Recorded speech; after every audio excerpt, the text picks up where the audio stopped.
Libro, El conflicto de los siglos. Capítulo 37. El conflicto inminente. Desde el origen de la gran controversia en el cielo, el propósito de Satanás ha consistido en destruir la ley de Dios. Para realizarlo se rebeló contra el Creador y, aunque expulsado del cielo, continuó la misma lucha en la tierra. Engañar a los hombres para inducirlos luego a transgredir la ley de Dios, tal fue el objeto que persiguió sin cejar. Si esto conseguido haciendo a un lado toda la ley o descuidando uno de sus preceptos, el resultado será finalmente el mismo. El que peca en un solo punto manifiesta menosprecio por toda la ley, su influencia y su ejemplo están del lado de la transgresión, y viene a ser culpado de todos los puntos de la ley. Santiago 2:10. En su afán por desacreditar los preceptos divinos, Satanás pervirtió las doctrinas de la Biblia, de suerte que se incorporaron errores en la fe de millares de personas que profesan creer en las Santas Escrituras.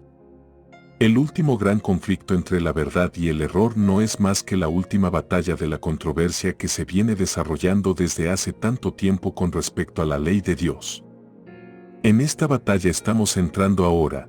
Es la que se libra entre las leyes de los hombres y los preceptos de Jehová, entre la religión de la Biblia y la religión de las fábulas y de la tradición.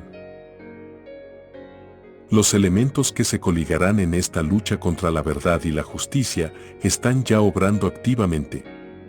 La palabra santa de Dios que nos ha sido transmitida a costa de tanto padecimiento, de tanta sangre de los mártires, no es apreciada debidamente. La Biblia está al alcance de todos, pero pocos son los que la aceptan verdaderamente por guía de la vida. La incredulidad predomina de modo alarmante, no solo en el mundo sino también en la Iglesia. Muchos han llegado al punto de negar doctrinas que son el fundamento mismo de la fe cristiana. Los grandes hechos de la creación como los presentan los escritores inspirados, la caída del hombre, la expiación y el carácter perpetuo de la ley de Dios son en realidad rechazados entera o parcialmente por gran número de los que profesan ser cristianos. Miles de personas que se envanecen de su sabiduría y de su espíritu independiente consideran como una debilidad el tener fe implícita en la Biblia. Piensan que es prueba de talento superior y científico argumentar con las sagradas escrituras y espiritualizar y eliminar sus más importantes verdades. Muchos ministros enseñan a sus congregaciones y muchos profesores y doctores dicen a sus estudiantes que la ley de Dios ha sido cambiada o abrogada, y a los que tienen los requerimientos de ella por válidos y dignos de ser obedecidos literalmente, se los considera como merecedores tan solo de burla o desprecio. Al rechazar la verdad, los hombres rechazan al autor de ella. Al pisotear la ley de Dios, se niega la autoridad del legislador. Es tan fácil hacer un ídolo de las falsas doctrinas y teorías como tallar un ídolo de madera o piedra. Al representar falsamente los atributos de Dios, Satanás induce a los hombres a que se formen un falso concepto con respecto a Él. Muchos han entronizado un ídolo filosófico en lugar de Jehová, mientras que el Dios viviente, tal cual está revelado en su palabra, en Cristo y en las obras de la creación, no es adorado más que por un número relativamente pequeño. Miles y miles deifican la naturaleza al paso que niegan al Dios de ella. Aunque en forma diferente, la idolatría existe en el mundo cristiano de hoy tan ciertamente como existió entre el antiguo Israel en tiempos de Elías. El Dios de muchos hace llamados sabios, o filósofos, poetas, políticos, periodistas, el Dios de los círculos selectos y a la moda, de muchos colegios y universidades y hasta de muchos centros de teología, no es mucho mejor que Baal, el Dios Sol de los fenicios. Ninguno de los errores aceptados por el mundo cristiano ataca más atrevidamente la autoridad de Dios, ninguno está en tan abierta oposición con las enseñanzas de la razón, ninguno es de tan perniciosos resultados como la doctrina moderna que tanto cunde, de que la ley de Dios ya no es más de carácter obligatorio para los hombres.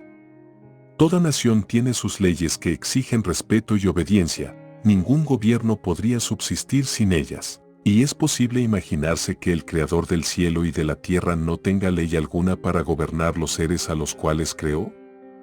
Supongamos que los ministros más eminentes se pusiesen a predicar que las leyes que gobiernan a su país y amparan los derechos de los ciudadanos no estaban más en vigencia, que por coartar las libertades del pueblo ya no se les debe obediencia. ¿Por cuánto tiempo se tolerarían semejantes prédicas? ¿Pero es acaso mayor ofensa desdeñar las leyes de los estados y de las naciones que pisotear los preceptos divinos, que son el fundamento de todo gobierno? Más acertado sería que las naciones aboliesen sus estatutos y dejaran al pueblo hacer lo que quisiese, antes de que el legislador del universo anulase su ley y dejase al mundo sin norma para condenar al culpable o justificar al obediente. ¿Queremos saber cuál sería el resultado de la abolición de la ley de Dios? El experimento se ha hecho ya. Terribles fueron las escenas que se desarrollaron en Francia cuando el ateísmo ejerció el poder. Entonces el mundo vio que rechazar las restricciones que Dios impuso equivale a aceptar el gobierno de los más crueles y despóticos. Cuando se echa a un lado la norma de justicia, queda abierto el camino para que el príncipe del mal establezca su poder en la tierra. Siempre que se rechazan los preceptos divinos, el pecado deja de parecer culpa y la justicia deja de ser deseable. Los que se niegan a someterse al gobierno de Dios son completamente incapaces de gobernarse a sí mismos. Debido a sus enseñanzas perniciosas, se implanta el espíritu de insubordinación en el corazón de los niños y jóvenes, de suyo insubordinados, y se obtiene como resultado un estado social donde la anarquía reina soberana. Al paso que se burlan de la credulidad de los que obedecen las exigencias de Dios, las multitudes aceptan con avidez los engaños de Satanás. Se entregan a sus deseos desordenados y practican los pecados que acarrearon los juicios de Dios sobre los paganos. Los que le enseñan al pueblo a considerar superficialmente los mandamientos de Dios, siembran la desobediencia para recoger desobediencia. Rechácense enteramente los límites impuestos por la ley divina y pronto se despreciarán las leyes humanas. Los hombres están dispuestos a pisotear la ley de Dios por considerarla como un obstáculo para su prosperidad material, porque ella prohíbe las prácticas deshonestas, la codicia, la mentira y el fraude, pero ellos no se imaginan lo que resultaría de la abolición de los preceptos divinos. Si la ley no tuviera fuerza alguna, ¿por qué habría de temerse el transgredirla? La propiedad ya no estaría segura. Cada cual se apoderaría por la fuerza de los bienes de su vecino, y el más fuerte se haría el más rico. Ni siquiera se respetaría la vida. La institución del matrimonio dejaría de ser baluarte sagrado para la protección de la familia. El que pudiera, si así lo desease, tomaría la mujer de su vecino. El quinto mandamiento sería puesto a un lado junto con el cuarto. Los hijos no vacilarían en atentar contra la vida de sus padres, si al hacerlo pudiesen satisfacer los deseos de sus corazones corrompidos. El mundo civilizado se convertiría en una horda de ladrones y asesinos, y la paz, la tranquilidad y la dicha desaparecerían de la tierra. La doctrina de que los hombres no están obligados a obedecer los mandamientos de Dios ha debilitado ya el sentimiento de la responsabilidad moral y ha abierto anchas las compuertas para que la iniquidad aniegue. El mundo, la licencia, la disipación y la corrupción nos invaden como ola abrumadora. Satanás está trabajando en el seno de las familias. Su bandera flota hasta en los hogares de los que profesan ser cristianos. En ellos se ven la envidia, las sospechas, la hipocresía, la frialdad, la rivalidad, las disputas, las traiciones y el desenfreno de los apetitos. Todo el sistema de doctrinas y principios religiosos que deberían formar el fundamento y marco de la vida social parece una mole tambaleante a punto de desmoronarse en ruinas. Los más viles criminales, echados en la cárcel por sus delitos, son a menudo objeto de atenciones y obsequios como si hubiesen llegado a un envidiable grado de distinción. Se da gran publicidad a las particularidades de su carácter y a sus crímenes.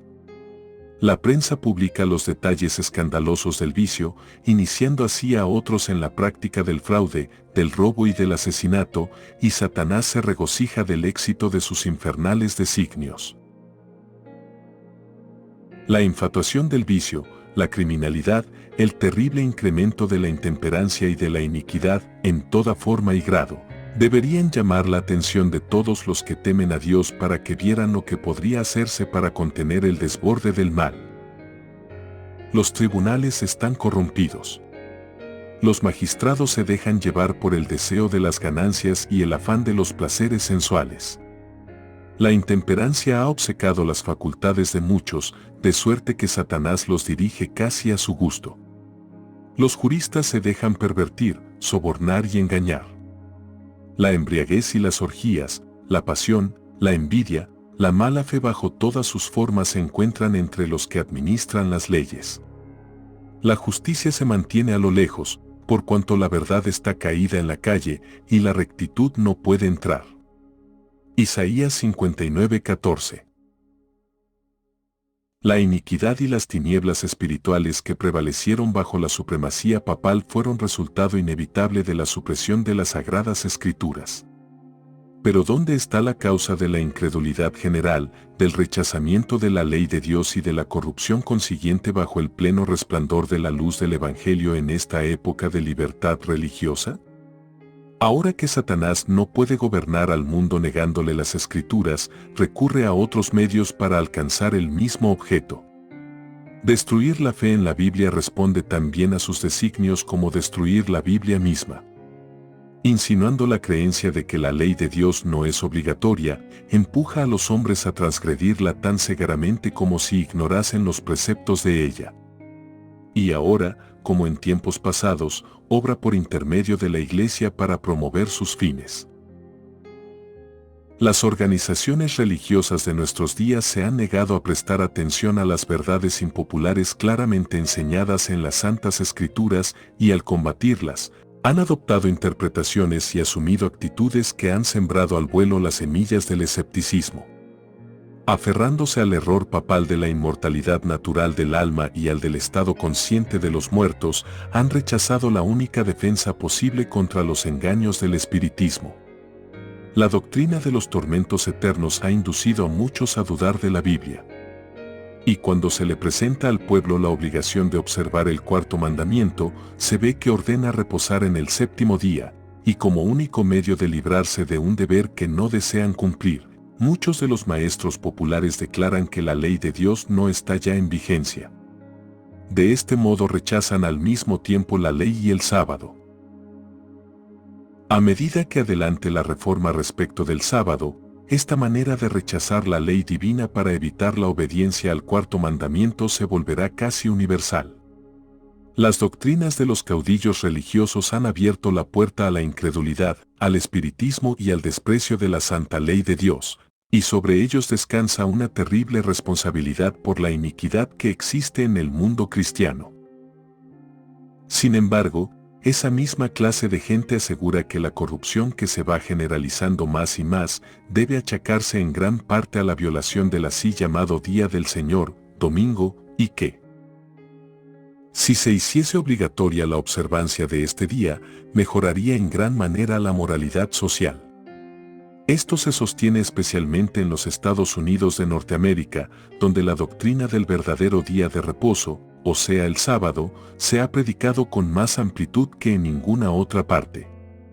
En dicho país la obra de la temperancia, que es una de las reformas morales más importantes, va a menudo combinada con el movimiento en favor del domingo, y los defensores de este actúan como si estuviesen trabajando para promover los más altos intereses de la sociedad, de suerte que los que se niegan a unirse con ellos son denunciados como enemigos de la temperancia y de las reformas.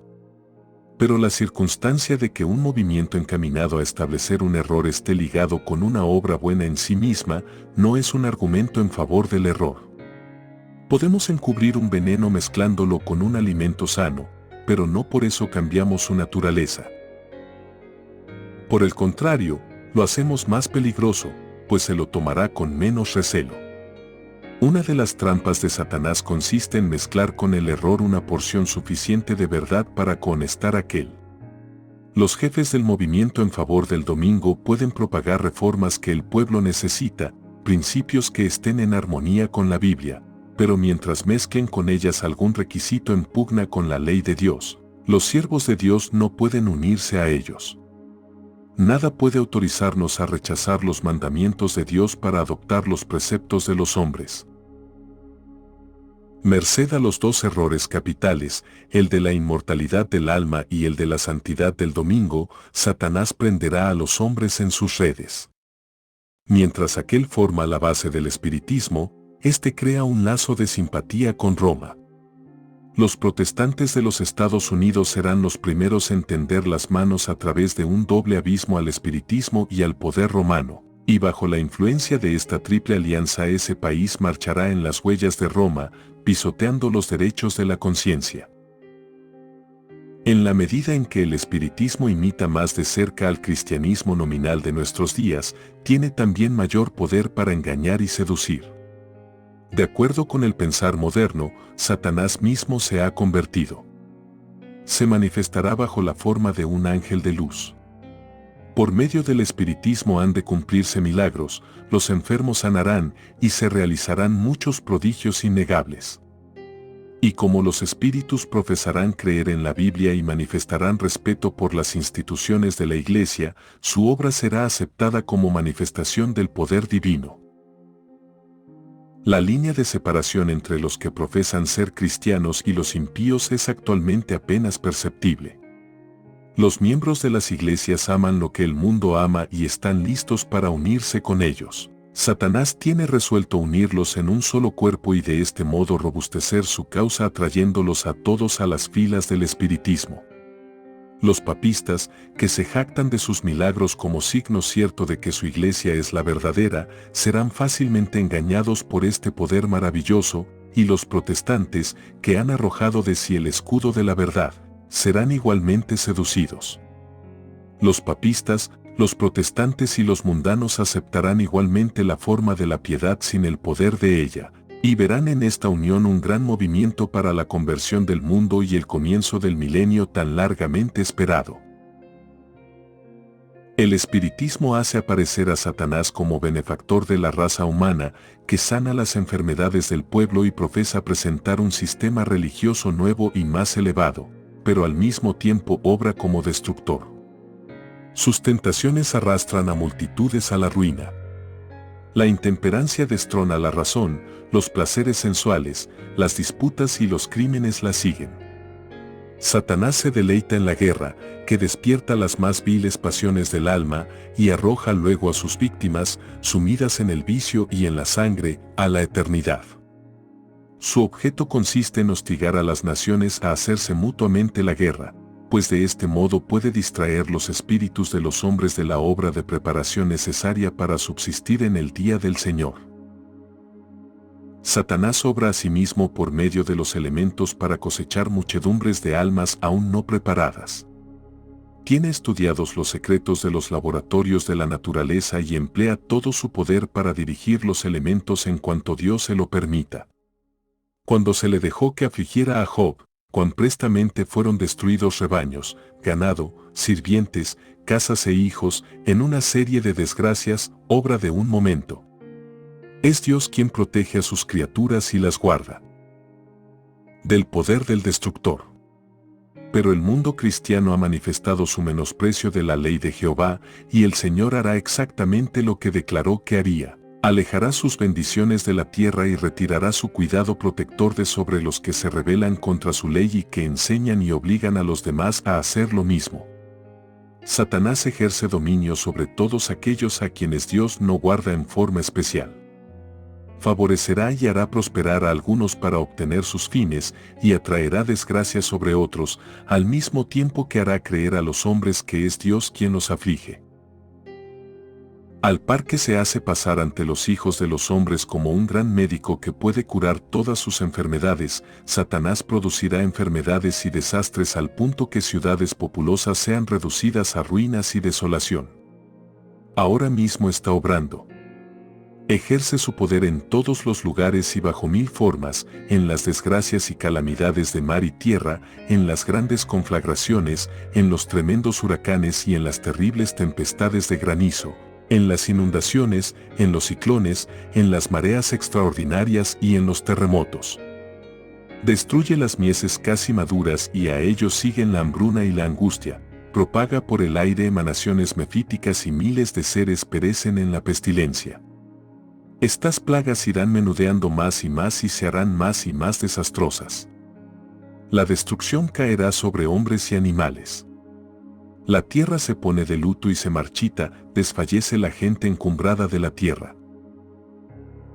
La tierra también es profanada bajo sus habitantes, porque traspasaron la ley, cambiaron el estatuto y quebrantaron el pacto eterno. Isaías 24:4, 5. Y luego el gran engañador persuadirá a los hombres de que son los que sirven a Dios los que causan esos males. La parte de la humanidad que haya provocado el desagrado de Dios lo cargará a la cuenta de aquellos cuya obediencia a los mandamientos divinos es una reconvención perpetua para los transgresores.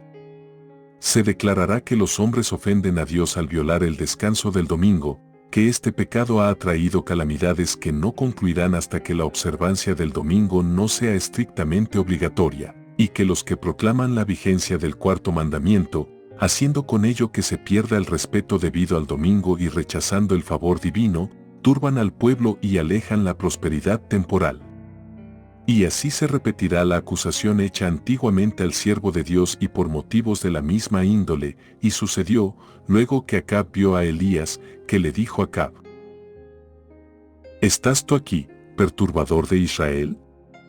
A lo que respondió: No he perturbado yo a Israel, sino tú y la casa de tu padre, por haber dejado los mandamientos de Jehová y haber seguido a los Baales. Primera de Reyes 18, 17, 18. Cuando con falsos cargos se haya despertado la ira del pueblo, éste seguirá con los embajadores de Dios una conducta muy parecida a la que siguió el apóstata Israel con Elías. El poder milagroso que se manifiesta en el espiritismo ejercerá su influencia en perjuicio de los que prefieren obedecer a Dios antes que a los hombres. Habrá comunicaciones de espíritus que declararán que Dios los envió para convencer de su error a los que rechazan el domingo y afirmarán que se debe obedecer a las leyes del país como a la ley de Dios. Lamentarán la gran maldad existente en el mundo y apoyarán el testimonio de los ministros de la religión en el sentido de que la degradación moral se debe a la profanación del domingo. Grande será la indignación despertada contra todos los que se nieguen a aceptar sus aseveraciones. La política de Satanás en este conflicto final con el pueblo de Dios es la misma que la seguida por él al principio de la gran controversia en el cielo. Hacia como si procurase la estabilidad del gobierno divino, mientras que por lo bajo hacía cuanto podía por derribarlo y acusaba a los ángeles fieles de esa misma obra que estaba así tratando de realizar. La misma política de engaño caracteriza la historia de la Iglesia romana. Ha profesado actuar como representante del cielo, mientras trataba de elevarse por encima de Dios y de mudar su ley. Bajo el reinado de Roma, los que sufrieron la muerte por causa de su fidelidad al Evangelio fueron denunciados como malhechores, se los declaró en liga con Satanás, y se emplearon cuantos medios se pudo para cubrirlos de oprobio y hacerlos pasar ante los ojos del pueblo y ante ellos mismos por los más viles criminales. Otro tanto sucederá ahora. Mientras Satanás trata de destruir a los que honran la ley de Dios, los hará acusar como transgresores de la ley, como hombres que están deshonrando a Dios y atrayendo sus castigos sobre el mundo. Dios no violenta nunca la conciencia, pero Satanás recurre constantemente a la violencia para dominar a aquellos a quienes no puede seducir de otro modo. Por medio del temor o de la fuerza procura regir la conciencia y hacerse tributar homenaje. Para conseguir esto, obra por medio de las autoridades religiosas y civiles y las induce a que impongan leyes humanas contrarias a la ley de Dios. Los que honran el sábado de la Biblia serán denunciados como enemigos de la ley y del orden, como quebrantadores de las restricciones morales de la sociedad, y por lo tanto causantes de anarquía y corrupción que atraen sobre la tierra los altos juicios de Dios. Sus escrúpulos de conciencia serán presentados como obstinación, terquedad y rebeldía contra la autoridad. Serán acusados de deslealtad hacia el gobierno. Los ministros que niegan la obligación de observar la ley divina predicarán desde el púlpito que hay que obedecer a las autoridades civiles porque fueron instituidas por Dios. En las asambleas legislativas y en los tribunales se calumniará y condenará a los que guardan los mandamientos. Se falsearán sus palabras y se atribuirán a sus móviles las peores intenciones. A medida que las iglesias protestantes rechacen los argumentos claros de la Biblia en defensa de la ley de Dios, desearán imponer silencio a aquellos cuya fe no pueden rebatir con la Biblia. Aunque se nieguen a verlo, el hecho es que están asumiendo actualmente una actitud que dará por resultado la persecución de los que se niegan en conciencia a hacer lo que el resto del mundo cristiano está haciendo y a reconocer los acertos hechos en favor del día de reposo papal. Los dignatarios de la Iglesia y del Estado se unirán para hacer que todos honren el domingo y para ello apelarán al cohecho, a la persuasión o a la fuerza. La falta de autoridad divina se suplirá con ordenanzas abrumadoras. La corrupción política está destruyendo el amor a la justicia y el respeto a la verdad, y hasta en los Estados Unidos de la libre América, se verá a los representantes del pueblo y a los legisladores tratar de asegurarse el favor público doblegándose a las exigencias populares por una ley que imponga la observancia del domingo. La libertad de conciencia que tantos sacrificios ha costado no será ya respetada. En el conflicto que está por estallar veremos realizarse las palabras del profeta: airóse el dragón contra la mujer, y se fue para hacer guerra contra el residuo de su simiente, los que guardan los mandamientos de Dios, y tienen el testimonio de Jesús. Apocalipsis 12:17. Que Dios te bendiga abundantemente.